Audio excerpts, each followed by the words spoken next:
ഇതിപ്പോൾ നമ്മൾ 2 ദിവസം മുന്നേ ഷാക്കിർ ഉസ്താദിൻ്റെ അടുത്തുനിന്ന് വാങ്ങിയ തേനാട്ടോ.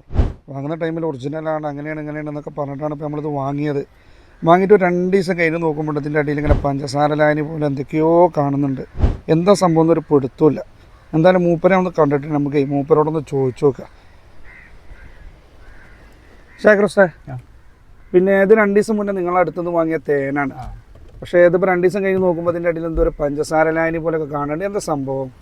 ഇതുപോലൊരു ചോദ്യം നിങ്ങളും ചോദിച്ചിട്ടുണ്ടാവും. ഇതുപോലെ തേൻ കിട്ടിയിട്ട് അല്പം നാളെ വീട്ടിൽ കൊണ്ടുപോയി വെച്ച് പിന്നീട് അതിൻ്റെ താഴ്ഭാഗത്ത് നോക്കുമ്പോൾ ശർക്കര ഒരു പഞ്ചസാര തരികൾ പോലെ ഇതുപോലെ അടിഞ്ഞുകൂടിയതായിട്ട് കാണപ്പെടാറുണ്ട്.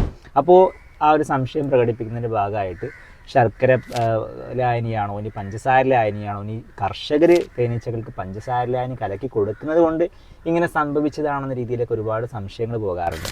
അടിസ്ഥാനപരമായിട്ട് നമ്മൾ ചിന്തിക്കുന്നത് പോലെ തന്നെ ഇതൊരു പഞ്ചസാര ലായനിയാണ്. അഥവാ തേൻ എന്ന് പറയുന്നത് നാച്ചുറലായിട്ട് സംഭവിച്ചത് പ്രകൃതിദത്തമായിട്ടുള്ളൊരു പഞ്ചസാര ലായനിയാണ്, അഥവാ ഒരു ഷുഗർ സിറപ്പാണ് എന്നുള്ളതാണ് അടിസ്ഥാനം.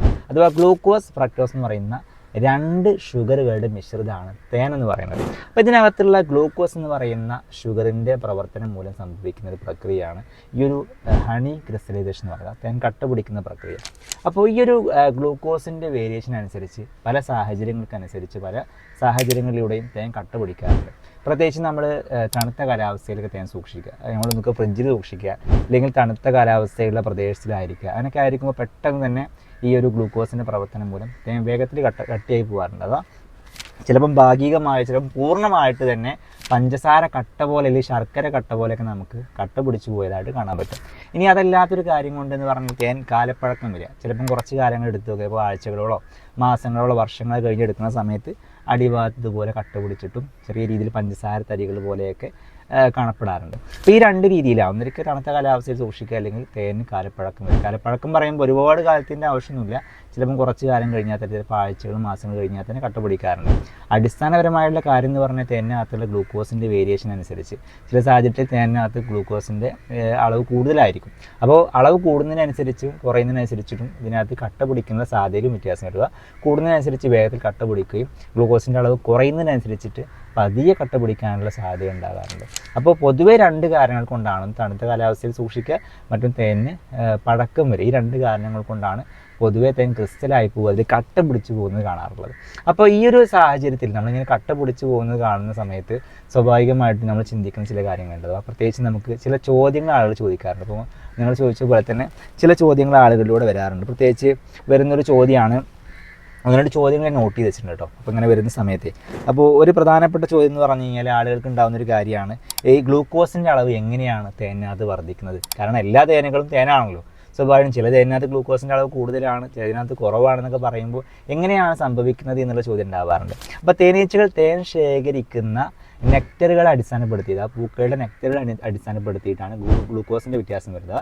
ചില നെക്ടറുകൾക്കകത്ത് ഗ്ലൂക്കോസിൻ്റെ അളവ് കൂടുതലായിരിക്കും. അപ്പോൾ അത്തരം പൂക്കളിൽ നിന്ന് നെക്ടറുകൾ തേനീച്ച ശേഖരിക്കുകയും അത് ഹണിയായിട്ട് മാറുകയും ചെയ്യുമ്പോൾ ആ ഹണിക്കകത്ത് ഇതിനകത്ത് ഗ്ലൂക്കോസ് അഥവാ ഗ്ലൂക്കോസിൻ്റെ അളവ് കൂടുതലായിരിക്കും. അപ്പോൾ നെക്ടറിനകത്ത് ഗ്ലൂക്കോസ് കൂടുതലാണെങ്കിൽ സ്വാഭാവികമായിട്ടും ആ തേനിനകത്തും ഗ്ലൂക്കോസ് കൂടുതലായിരിക്കും എന്നുള്ളതാണ്. ഗ്ലൂക്കോസ് കൂടുതലാകുമ്പോൾ ഞാൻ പറഞ്ഞ പോലെ പെട്ടെന്ന് ക്രിസ്റ്റലാവുന്ന സാധ്യത ഉണ്ടാവും. ഇനി കുറഞ്ഞ ഗ്ലൂക്കോസ് ഉള്ള പൂക്കളിൽ നിന്നുള്ള തേനാണെന്നുണ്ടെങ്കിൽ നെക്ടറുകളാണ് തേനീച്ച കളക്ട് ചെയ്യുന്നതെങ്കിൽ സ്വാഭാവികമായിട്ടും പതിയെ അത് ഗ്ലൂക്കോസിൻ്റെ അളവ് കുറവായതുകൊണ്ട് തന്നെ പതിയെ ക്രിസ്റ്റലായിട്ട് പോകുന്നത് കാണാൻ പറ്റും. പിന്നെ ഉണ്ടാകുന്നൊരു കാര്യമാണ് ആളുകൾക്ക് ചിലപ്പോൾ ഉണ്ടാവുക, ഞാൻ മുമ്പൊരു തേൻ വാങ്ങിച്ചു കൊണ്ടുവരുന്നു, അത് ഇതുപോലെ ക്രിസ്റ്റലാവുന്നു സംഭവിച്ചില്ല, ക്രിസ്റ്റലാവാതെ ഒരുപാട് കാലം സൂക്ഷിച്ചു വെച്ചെന്ന് പറയും. അതിന് 2 കാരണങ്ങളാണ് നമുക്ക് പറയാനുള്ളത്. ഒന്നിരിക്കെ അത് ഒറിജിനൽ തേനായിരിക്കണം എന്നില്ല. ക്രിസ്റ്റലാവാതിരിക്കുമ്പോൾ ഫ്രിഡ്ജിലും മറ്റൊന്നും കൊണ്ടുപോയിട്ട് ക്രിസ്റ്റലാവുന്നില്ല എന്നുണ്ടെങ്കിൽ ഒന്നിരിക്കെ ഒറിജിനൽ തേനാകണം എന്നില്ല. ഇനി ഒറിജിനൽ തേനാണെങ്കിൽ തന്നെ നമ്മൾ പറഞ്ഞ പോലെ തന്നെ ഗ്ലൂക്കോസിൻ്റെ അളവ് വളരെ കുറവാണെങ്കിൽ പതിയെ മാത്രമേ അത് ക്രിസ്റ്റലായി പോകുന്നതാണ്. ഇനി അതല്ല എന്നുണ്ടെങ്കിൽ ഇതുപോലെ തന്നെ ആൻറ്റി ക്രിസ്റ്റലൈസേഷൻ കെമിക്കലുകൾ പലപ്പോഴും പല ആളുകളും ആഡ് ചെയ്യാറുണ്ട്, പല കമ്പനികളും ആഡ് ചെയ്യാറുണ്ട്, അഥവാ ഇതിനകത്ത് ഉപയോഗപ്പെടുത്താറുണ്ട്. അപ്പോൾ അങ്ങനെ ആൻറ്റി ക്രിസ്റ്റലൈസേഷൻ കെമിക്കലുകൾ ആഡ് ചെയ്യുമ്പോൾ തേൻ കട്ട പിടിക്കാതെ ഒരുപാട് കാലം സൂക്ഷിക്കാൻ പറ്റും. പക്ഷേ അത് കെമിക്കൽ ആയതുകൊണ്ട് തന്നെ ശരീരത്തിനെ അത് നെഗറ്റീവായിട്ട് ബാധിക്കുക, ശരീരത്തിന് അത് ഗുണത്തിലേറെ ദോഷമായിട്ട് ബാധിക്കുന്നുള്ളതാണ്. അപ്പോൾ അത്തരം കെമിക്കലുകൾ ആഡ് ചെയ്തിട്ടുള്ള ഹണിയാണെന്നുണ്ടെങ്കിൽ പ്രയാസം ഉണ്ടാക്കും.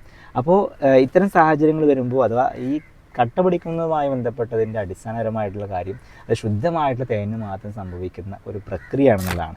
അതുപോലെ തന്നെ പിന്നീട് ചോദിക്കുന്ന ഒരു കാര്യമാണ് ഇങ്ങനെ ലിക്വിഡായിട്ടുള്ള തേൻ അഥവാ ഈ ഒരു ലിക്വിഡായിട്ടുള്ള തേൻ ക്രിസ്റ്റലായി പോകുന്ന സമയത്ത് തേൻ്റെ ഗുണത്തിൽ വല്ല വ്യത്യാസം ഉണ്ടാവും എന്നുള്ളത്. അഥവാ സാധാരണ തേന് ക്രിസ്റ്റലായിട്ട് കട്ടിയായി കഴിഞ്ഞാൽ അതിൻ്റെ ഗുണത്തിൽ മാറ്റം ഉണ്ടാവുന്നുള്ളത്.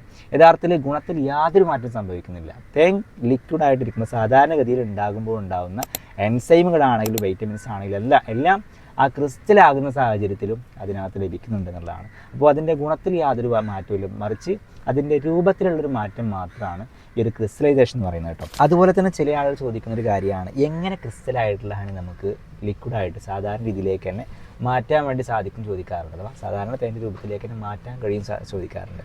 നമ്മുടെ കയ്യിലുള്ളതൊരു ഗ്ലാസ് ജാറാണല്ലോ. അപ്പോൾ സ്വാഭാവികമായിട്ടും ഈ ഗ്ലാസ് ജാർ നമ്മൾ എന്ത് ചെയ്യുക, ഒരു ചെറു ചുടുവെള്ളത്തിലേക്ക് ഇറക്കി വെക്കുക. അപ്പോൾ സ്വാഭാവികമായിട്ടും കുറച്ച് സമയം കഴിയുമ്പോഴത്തേക്ക് ആ ക്രിസ്റ്റലായിട്ടുള്ള ഹണി കട്ട പിടിച്ച് പഞ്ചസാര ഹനിയെ പോലെ അല്ലെങ്കിൽ പഞ്ചസാര കട്ട പിടിച്ചു പോയ പഞ്ചസാര തരികളെ പോലെ കട്ട പിടിച്ചിട്ടുള്ള തേന് സാധാരണ രീതിയിലേക്ക് മാറുന്നത് കാണാൻ പറ്റും. അപ്പോൾ ശ്രദ്ധിക്കേണ്ട ഒരു കാര്യം എന്ന് പറയുന്നത് ഒരു 40 ഡിഗ്രി ഒരു 60 ഡിഗ്രിക്ക് മുകളിലേക്കുള്ള വെള്ളത്തിലേക്ക് തേൻ കൊണ്ടുപോയിട്ട് ഇറക്കി വെക്കാതിരിക്കുക. അത് ഓവർ ചൂടുള്ള വെള്ളത്തിൽ ഇറക്കി വെക്കാതിരിക്കുക, തൻ്റെ ഗുണങ്ങൾ നഷ്ടപ്പെട്ടു പോകും. പകരം ഒരു 40 ഡിഗ്രിക്ക് താഴെയുള്ള ചൂടുവെള്ളത്തിലേക്ക് ഇറക്കി വെക്കുക. പിന്നെ അതുപോലെ തന്നെ നിങ്ങൾക്ക് കിട്ടുന്ന ബോട്ടിൽ പ്ലാസ്റ്റിക് ആണെന്നുണ്ടെങ്കിൽ പ്രത്യേകം ശ്രദ്ധിക്കേണ്ട കാര്യം, പ്ലാസ്റ്റിക് ബോട്ടിൽ ഒരിക്കലും നേരിട്ട് ചുറ്റുവെള്ളത്തിലേക്ക് ഇറക്കി വെക്കരുത്. കാരണം കെമിക്കൽ റിയാക്ഷൻ മൂലം തേനത് നമുക്ക് ശരീരത്തിന് ദോഷകരമായിട്ട് ബാധിക്കാനുള്ള സാധ്യതയുണ്ട്. അപ്പോൾ ഒന്നിരിക്കെ പ്ലാസ്റ്റിക് ബോട്ടിലാണെങ്കിൽ ഗ്ലാസ് ജാറിലേക്ക് മാറ്റിയിട്ട് ചുറ്റുവെള്ളത്തിൽ ഇറക്കി വെക്കുക, അല്ലെങ്കിൽ ഒരു സ്റ്റീൽ പാത്രത്തിലാക്കിയിട്ടോ ഇങ്ങനെ ഇറക്കി വെക്കാൻ വേണ്ടി ശ്രമിക്കുക.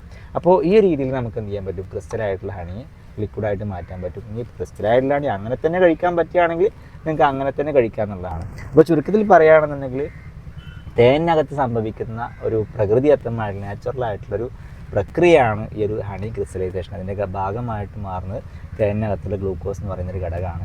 അപ്പോൾ ഈ ഒരു വിഷയത്തിൽ സംശയമുള്ള ആളാണ് നിങ്ങളെങ്കിൽ നിങ്ങൾക്കതൊരു കൃത്യമായിട്ട് ധാരണ കിട്ടിയിട്ടുണ്ടെന്ന് മനസ്സിലാക്കുന്നു. അപ്പോൾ ഈ ഒരു വിഷയത്തിൽ ഇനി ധാരണ ഇല്ലാത്തതിനെക്കുറിച്ച് കൃത്യമായിട്ടുള്ള അറിവില്ലാത്ത സുഹൃത്തുക്കൾ നിങ്ങളുടെ അടുക്കലുണ്ടെങ്കിൽ തീർച്ചയായിട്ടും ഈ ഒരു വീഡിയോ അവർക്ക് കൂടെ ഷെയർ ചെയ്ത് കൊടുക്കാൻ വേണ്ടിയിട്ട് മറക്കരുത്. അപ്പോൾ കൂടുതൽ കാര്യങ്ങളൊക്കെ അറിയുന്നതിന് വേണ്ടിയിട്ട് നിങ്ങൾക്ക് ലിയാറ്റ് ലൈഫുമായിട്ട് ബന്ധപ്പെടാവുന്നതാണ്.